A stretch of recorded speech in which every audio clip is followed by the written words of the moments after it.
You work the same. It does work. Yeah. It should do. Push. Bottom one. Bottom one. Okay. Good morning, ladies and gentlemen. Firstly, thank you for the invite to speak today to Mike and to Chris. It's much appreciated.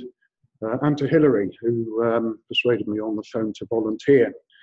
And it was after I put the phone down, I did realise that I'd forgotten the definition of a volunteer, which is the only person in the room who did not understand the original question.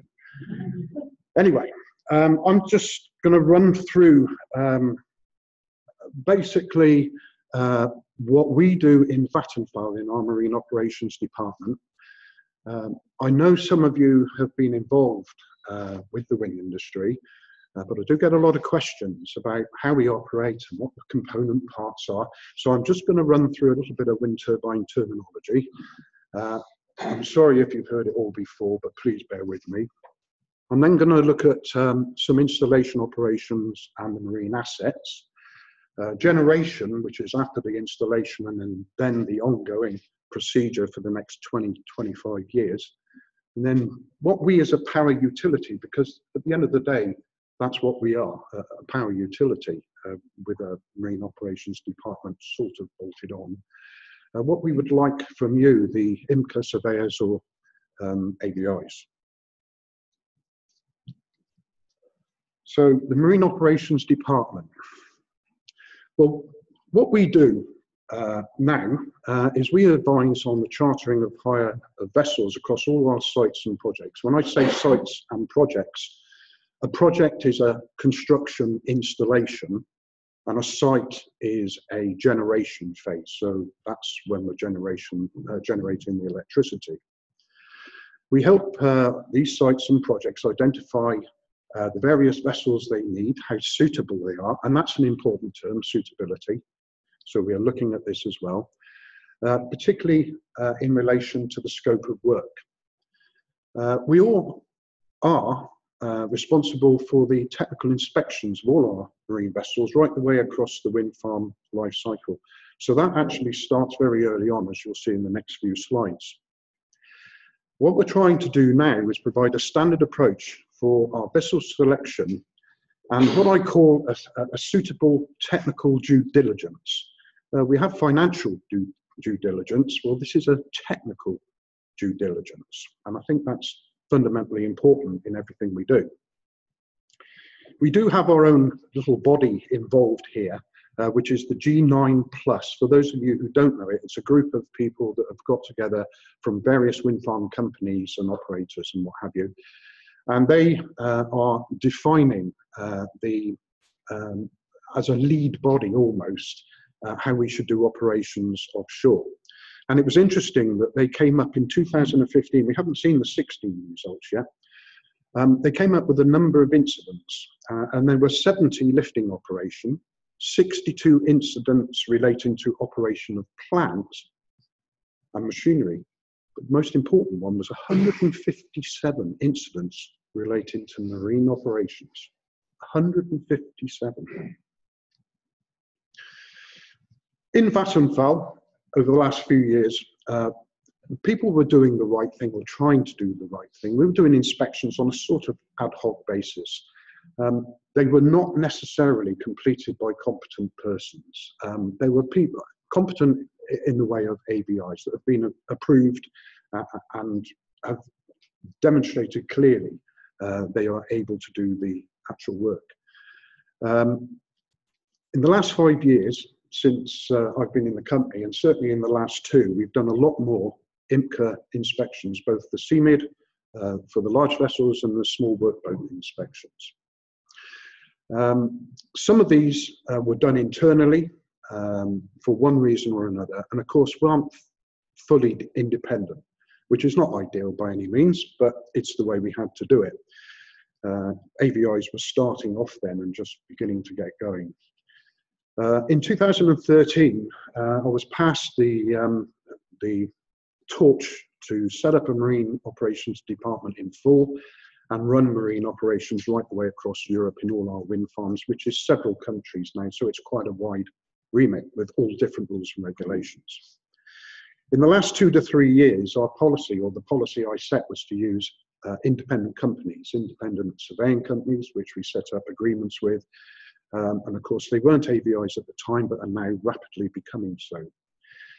But we believe that this vetting process is fundamental to everything we do. It actually makes our operation efficient, but also very safe. So, where are we now? Well, we have a standard now of eCMID and small vessel inspection, the small workboat. Our use of independent surveyors is standard. And as of January 2016, maybe a little bit later, I say we use only accredited AVIs. That's perhaps not quite correct yet, because as we've found today, there's a very small pool of you guys. So wherever we can, we do. And we're hoping in due course that will become common or consistent all the time. We're trying to get the reports uploaded to the eCMID website. And of course, that's a bit of a challenge as well, because we heard earlier this morning that some companies don't want to do that. So there's some persuasion to go on and work. It is already happening, and we're hoping to move to 100% compliance as soon as possible. We're also hoping that by 2018, I'm taking the lead with IMCA here as much as possible to get everything uploaded by that time. Will it happen? Well, we hope so. We will have to see. Right, that's where the marine ops came in. Some wind turbine terminology. Please bear with me if you already know this, but I do get asked a lot of questions about this, so hopefully I'll just zip through this and it'll give you an idea. Wind farms are split into rounds. At the moment, we have 1, 2, and 3. Round 1 is about 30 nautical miles offshore, 0 to 30 nautical miles in that region. They were very close to shore. They did not really have large vessels that needed to service them. To install them, they did. Round 2, we were starting to get a little further offshore, get away from the coast, get better wind effects out there. They were around about 30 to 50, somewhere in that area. Round 3, none of which have been built, but many are now in the design and development phase, around about 50 out to the continental shelf at 200 nautical miles. So you can see there on this particular picture where I've drawn these different colours as to where we are with our wind farms. And these are the main areas of where the wind farms are situated in Europe. Of course, round 4 is into the western approaches with floating turbines, but that's coming on in another challenge in due course. A wind turbine is made up of 4 things, really. A monopile and a foundation.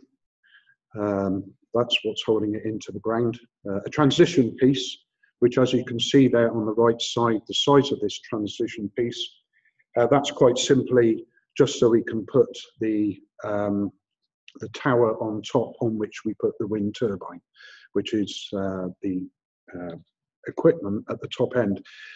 The wind turbine, we call nacelles. And inside that turbine there is a big generator, which is connected to the blades. And just to show the sort of size you have, there's an actual person stood on the top of that turbine at the moment. And if you can't see him, you can probably see him now. So it gives you an idea of the size of these things. They're not very small, and they're getting bigger all the time. The blades, well, there you can see a person stood inside a blade that's being constructed. I think this demonstrates so clearly how long these things really are. Until you actually see them physically out there, it doesn't get appreciated that much. So you can see there's a lot of challenges to put these things in. So the challenges are on the vessels, and that's why we need good vessels, properly run, to do it. Again, the blade and the rotor head gets lifted at sea and placed onto the top of the turbine. I put a little arrow there of a person stood on deck. I agree, yes, that rotor is a lot closer, so it's a sort of further away type impression here. But these rotors are big. They are very, very big. We also have to go into heavy lift as well. To get the power from the turbines, we have to transform the power. Now, this is another area that I don't get involved in too much, except where we come to install. Some of these units can be 8,000, sometimes up to 10,000 tons. There are very few vessels in the world that can lift that sort of weight at sea. So again, we have a situation where we need to verify and inspect these vessels. That's a very complex type of vessel, and a very specialized person needs to do it. And of course, we have lots of cables. The cables are probably more so than your average oil platform or other type of offshore installation. We do follow a lot, as you've probably noticed, how oil and gas did it, but we have multiple arrays here. So there are very confined spaces between the turbines, so we have to use slightly smaller vessels than your massive cable ships to fit in between, get the turns. And also we still have to run in from the wind farm area, which is that red area on the right side, into the beach, and make a beach landing to connect into the national grid. This is the one off Norfolk, but it's the same wherever you go. And this gives you an idea, I think, of the sort of sizes we really are looking at. Aberdeen Offshore Wind Farm, that is going to start construction now up in Aberdeen late this year. We do have some considerable sizes of turbines and weights. The nacelle weight, the bit on the top, close to 400 tons we have to lift quite high. This one's 3 kilometers offshore. It will provide power for approximately 80,000 homes. It's the equivalent of 80% of the Aberdeen domestic use, or approximately 23% of the Aberdeen annual demand. So it's quite an impressive wind farm for a few number of turbines. The Norfolk Vanguard, and also coming behind Boreas, is going to be one of the biggest in Europe. That's about 50 kilometers offshore. And we think that's probably going to give some power to something like 2.5 million homes, on average power outage for that. It's about 50 kilometers off the coast, so you won't see it. And of course, this is the new Round 3 type wind farm. So I said a standard offshore approach. A lot of you would have seen this. I'm just going to go through it again, but please bear with me. We do a lot of geotechnical, geophysical surveys. So these vessels, which are slightly smaller vessels, will need to be verified and inspected. This is at the very early stages before we go and identify where we can put our turbines in. We are doing extensive surveys even now. We have a major geophysical survey starting in the next 2 weeks with 2 or 3 vessels. So there's a lot of work we need to do here to make sure these vessels come on to us in the best condition possible. The people that run them are qualified, and the vessel is efficient and operate correctly. We also do AIS and radar surveys. This is particular for the wind farms, not so much necessary for oil platforms, but because of the number of turbines, we can sometimes interfere with ground radar. Certainly, we can have a more of effect on traffic lanes and traffic movement. So this is why we go out and do AIS surveys. So we need to inspect these vessels. These vessels can be anything from the very small vessel in the top left corner there, right the way down to the larger offshore standard North Sea survey. Tugs and transportation barges, we use a lot of these. We have to move the constructed component parts from where they're manufactured down to a port where they will be handled onto maybe an installation vessel. These barges may even be taken straight offshore and lifted straight offshore. I'm not going to get into that because I know there's a little bit of quite a good presentation coming up on that, but there are all sorts of challenges involved in that. So we use anything from harbour tugs to large offshore tugs. So again, another type of vessel that we need to inspect. Foundation installation vessels, well, this is the good old Rambis. She's been used quite a bit. And as you can see there, as I just said, you can see the barge coming in with the monopiles, and that would be lifted into position offshore straight from the barge. And the Rambis there also doing another type of foundation. I can't remember where that was now, but anyway, that's a standard jacket foundation that you will see out there. It's depending on the depth of water, the type of geology on the seabed as to which foundation we use. And this is where it gets really complex, because now we're coming to the wind turbine installation. We've got the foundation in. Now we have to crowd all of this equipment onto this vessel. These are the more modern vessels now that have been specifically designed for wind farm installation. And as you can see, that's very crowded on there. We have the towers, we have the nacelles at the back end, we have the blades, which commonly overhang. So this gives us quite a few challenges for getting vessels out of port safely. And again, for vessel inspectors, this is something that we in particular would ask to identify where they think there might be some challenges. Can we get this equipment on? And this is a vessel, similar vessel, offshore now installing. You can see the towers there, the nacelle is in place, the blades just to go on. So these vessels are jackups. Jackup vessels that are not looking like the conventional jackups, but they're actual vessels themselves that move around like a normal vessel and then jack up. And sometimes they do like to be a cut above the rest. So you can see there, that's quite extreme, but it's quite odd when you see that in a harbour. But it shows the height that these things can get to. And of course, we use our standard heavy lift installation vessels. All of these vessels will probably be well known to you. We commonly use the Strasnov and the Udin. Harima vessels are also used quite often, and the Rambis is a regular visitor. And the thing about these vessels is they're not always in the North Sea.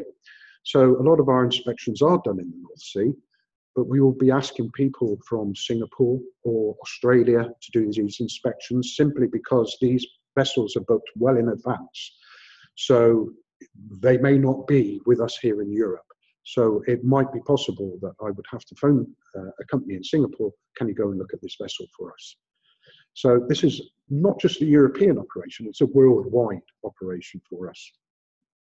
And of course, the standard cable installation vessels, whether they have a carousel on deck or the below deck carousels. These are the two bigger ones. Of course, we would use much smaller ones inter-array within the wind farm. These guys can't turn quite so well. So there's a whole range of different cable vessels, maybe have reels, all sorts of things to look at for an inspector there to make sure that it's operated safely. This is where we have a lot of our challenges, the maintenance vessels in generation for the next 20 years when that wind farm's operating. They're run from a wind farm operations centre. This is based on the shore by a controller who monitors it during the day. We tend not to do overnight operations at the moment. That may change, of course, in round 3. In fact, it will change in round 3. And these are the type of vessels we use. And these are fairly unique. This is not commonly what you see in oil and gas, though you are seeing a little bit of it now. We have the two types of vessels, push on and step over. You can see in the top right picture there, the CTV is pushing on to the monopile, and there's a ladder there, and the technician who is going to maintain the turbine is now climbing that ladder. That person has stepped across from the boat. The boat is being held there simply by the engines. So you can see it's a challenging operation. It's certainly weather restricted, and if not done correctly, it can be quite unsafe. So we have to be very, very critical on these vessels. We do get a lot of incidents with these type of vessels, not necessarily on the stepovers, but we do get them. The bottom one is a heave compensated walk to work gangways. We heard that mentioned earlier. we see these come up on the smaller vessels, and again, they do work reasonably well. But again, it's a specialized piece of equipment, something that we need verified and checked and inspected. So you would be asked to look at certification for that sort of thing. The larger vessel on the right-hand side, offshore accommodation vessels, they again would have a similar thing, but a much larger gangway. Now, this is not new for the larger vessels because, of course, jackups and other vessels have been using this for quite a few years in the offshore oil fields. So it's not an unfamiliar sight for them, but it is quite new for the smaller vessels. And now as we move offshore to the Round 3s, our whole policy, our whole strategy of how we maintain these vessels, these turbines are going to change.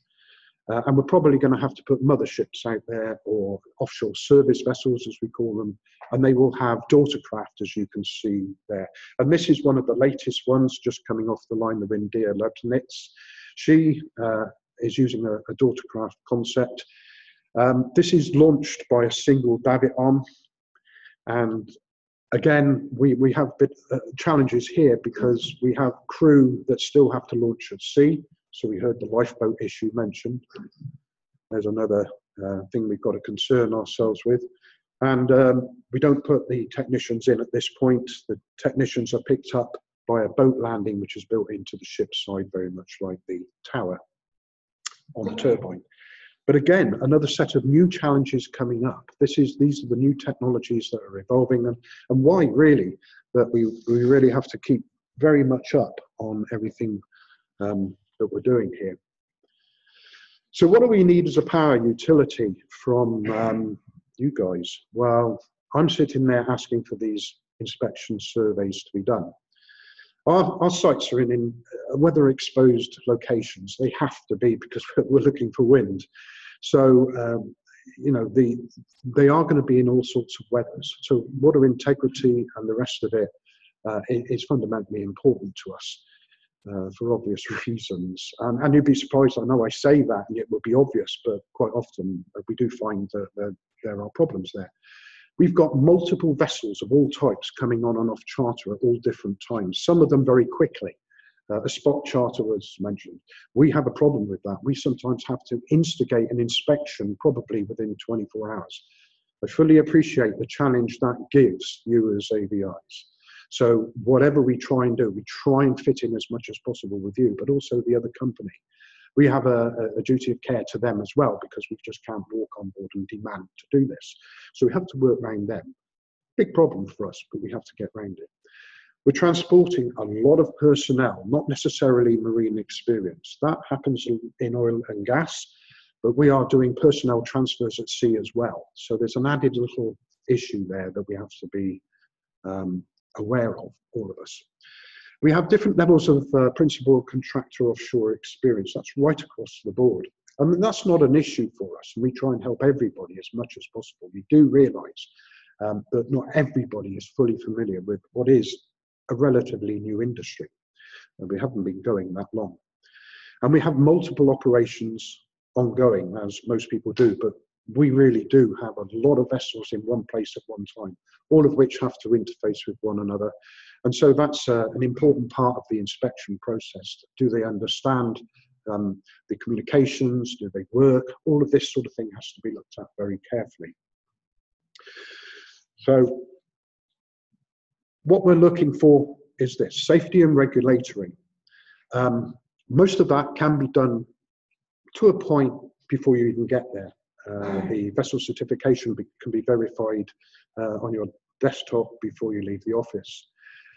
We have had changes rapidly coming now where in the last 2 weeks, the German authorities have just turned around and said they will no longer accept RYA certification for operating small vessels in their wind farms. Which means there's going to be quite a step change there for vessel operators, and also for us. It will affect our operations as well. The RYA probably is going to be phased out over due time, because operators will not want to keep changing their people every time they go to Germany and then they go back to Denmark. It's across the border at sea, so it's probably going to go that way. So we're looking at crew competence and experience. Crew competence, as I said, get the right certification. Are they experienced? Are they knowledgeable? We do find people that have been put on a boat have never been on the boat before. And a crew in that manner, a small crew, particularly on the CTVs, where we've got to look at crew qualification and experience. Vessel and company management, well, that's important. How's the vessel managed? Is it maintained properly? Of course, that comes out in the eCMID and the small workboat inspection. Small workboats in particular there, because they're always working very close to the line. They have to. It's just a way of the world for them. And the vessel history. What have they done? Where have they been? What's their safety records like? Do they do what they say they can do? And with that, we as the utility get assurance. And if we get insurance from your eCMIDs, then that makes us much more happy that when we send the vessel out there, we will get marine due diligence completed, and we can then approve that vessel to go and work in our wind farms.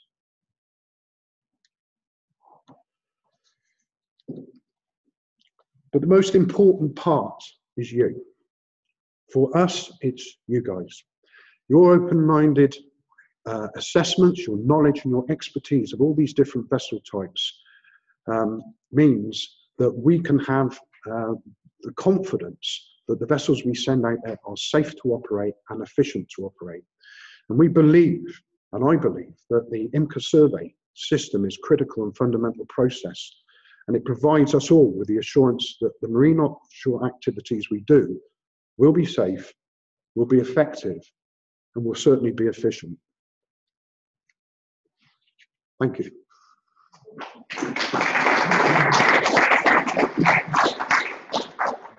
Thank you very much for an enlightening presentation. A couple of questions from the audience. Anybody like to ask a question? Let's just get the microphone.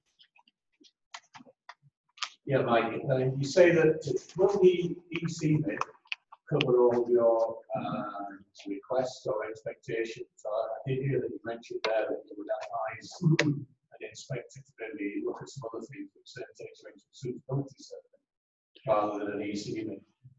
No, yeah, I knew I was going to get that question for two reasons. First, I mentioned suitability. It's an eCMID, but there may be specific things I would want you to look at. So while you're down there, I'd say, can you check this out as well? Just give me a quick feedback on whether you feel that is good or not so good. But we stick very closely to the eCMID format. But at the moment, we have a situation where these vessels are pretty well covered. And the question has already been asked, does the wind industry need a section for wind-related vessels, particular CTVs? That question is out there. I think the eCMID, for me, covers it pretty well. If there's anything else that I need to check, then I will ask you when I bring you on board to go and do the survey. But so far as possible, we do not want to step outside the eCMID process, because if we do that, then we're diluting what the eCMID is trying to do. Yeah. We do not want to reinvent the wheel. We do not want to divert from the way it's written, its standardization. But what I was asking for is maybe something extra on the side that you can come back to me and I say, did you have a look at that? And when I was doing my IMCA surveys, which I used to do a lot of, both as a principal surveyor and also as a marine warranty, I commonly was asked various questions like that, and I would just look and say, yes, that's okay, or you may need to address this. The principal approach is eCMID. If there's anything else we can do as well as that, that's secondary. Does that answer the question? Yeah. One further question? Anybody else? Chris? Yeah. This is going to be a hard one, I know. Can I run now? I regularly have meetings with G+, and it's been mentioned, not like just by me, but Kate Harvey as well, sometimes still roll our eyes, and we're trying to get agreement within the G+ to get everyone to total line. Do you, within your the G+ marine operations groups, do you have regular meetings with your opposite numbers, and do you sort of convey your feelings about steaming to the other marine operators? I have one of my team I've sent along to the G9 to represent us. Yes, we do to a point. At the moment, they're discussing the various requirements, standardized requirements for the CTVs, as you know, and that document is being developed. I have asked that they know, or my team member has been sent to say that we do use the eCMID and bring this up. We can't force them to use that, of course, but it is our policy that we will use this and accredited AVIs as fast as we possibly can. And this is where we differ, or it's going to be a little bit tricky, because of course we're going to come up with standard employer requirements, if you like, for the CTVs. And the challenge is going to be, I don't want another document separate to eCMID. It's just going to complicate things. So somehow I think, and I was going to mention it in the presentation, but it slipped my mind. I think IMCA and G9 need to be closely working together on this, because I can see the information coming out of G9, using that information in the IMCA document. And I think if that happens, then everybody will come on board quite quickly. I know a couple of the colleagues that I talk to, marine operations managers and other companies, I do talk to regularly. In fact, one's just down below in our London office, so we commonly have a coffee. But we talk regularly, and I think we're generally of the view that this is the way to go. Yeah, we have been talking in the industry seriously about another class document. You might remember we talked about the third, sort of the gap between the two, the MISW and the CMID. But it may be more what is required is a supplement, which would be a lot easier to incorporate, and maybe by its nature optional to the process. So yeah, but it'd be good to have a chat with you in due course about it. Well, I'm right up for the supplement and the inclusion, and I know that I try not to address it too much because I realise this is coming up afterwards. So, but yeah, I think there's a need for it. One of our biggest problems, in my view, is vessels under 500 tons. They always fall into this grey area, and to a point, I have to say, and we've got to be honest, and we were honest in Vattenfall. We looked at it and said, we're not really doing this the right way, and everybody got on board and said, we've got to do this the right way. One of our problems is the fact that we tend to have to make it up a little bit as we go along for vessels under 500. Even the AVIs and the inspectors are saying, well, what should we do with this? And I know that's coming up. I don't want to go too much further into it, but it is a challenge for us in the utilities. We can't determine what that is directly, but we do provide guidance. But is it the right guidance? Yeah. Good point to leave it. Thank you very much, Mike. Thank you. Thank you.